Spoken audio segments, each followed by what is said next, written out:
Isa na namang mahalagang gawain ng aking sinimulan, ang pagtindig ng bakod, hindi lang para sa hangganan ng lupa kundi para rin sa hangganan ng basura.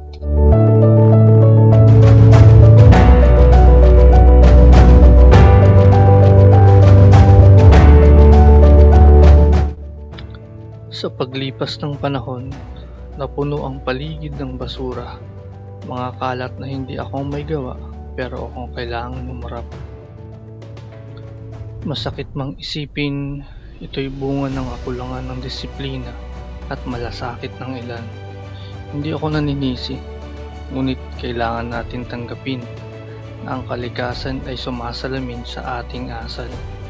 Kung anong itinatapon natin sa paligid, yan din ang ibabalik sa atin ng panahon, minsan sa anyo ng baha, minsan sa anyo ng sakit. Kaya't pinasya kong umag-umpisang linisin ang paligid. Ayusin ang lumang bakod na matagal nang hindi pinapansin. Yung bakod na dating harang sa basura, ngayon tila wala ng silbi. Ito nga yung mga basura ang aking sinasabi. At sa sobrang dami, hindi na ako mapakali. Nagsimula na ako magukay para sa mga poste. Hindi naging madali kasi umuulan. Madulas ang lupa, malamig ang hangin. Pero sa puso ko, may init na determinasyong ayaw magpatinag. Sabi nga, kung gusto may paraan, kung ayaw maraming dahilan.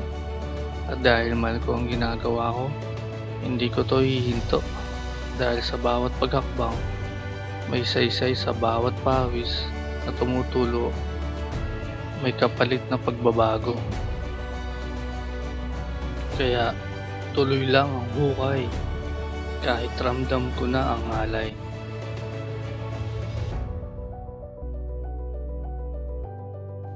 Ang mga materialis ng aking ginamit, gumamit ako ng yero na walang talampakan ng taas para walang makasilip magtapon kahit mula sa labas.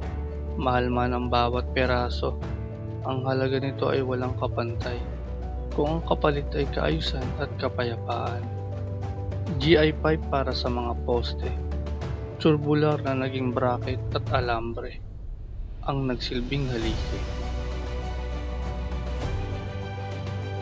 Ito nga pala yung dating bakod. May kataasan na pero may basura pa rin nakalusot.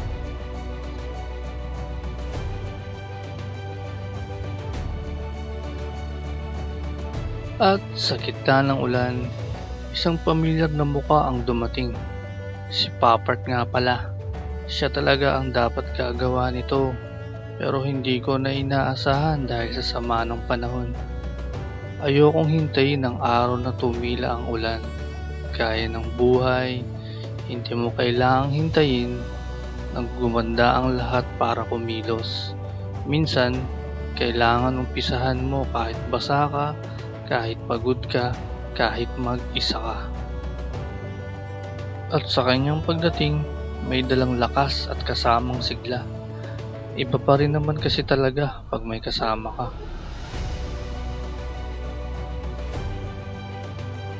Bigla ako tuloy ng pagtanto.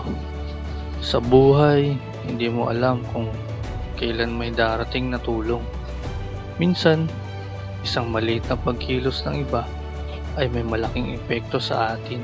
Kaya, huwag mong maliitin ang mga kabutihang ginagawa mo.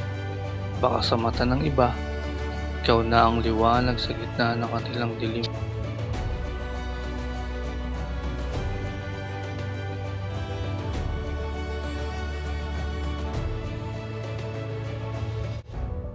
At ngayon, malapit lang matapos ang bakod. Malamig man ang paligid, pawisan man ang katawan, masarap sa pakiramdam kapag alam mong pinaghirapan.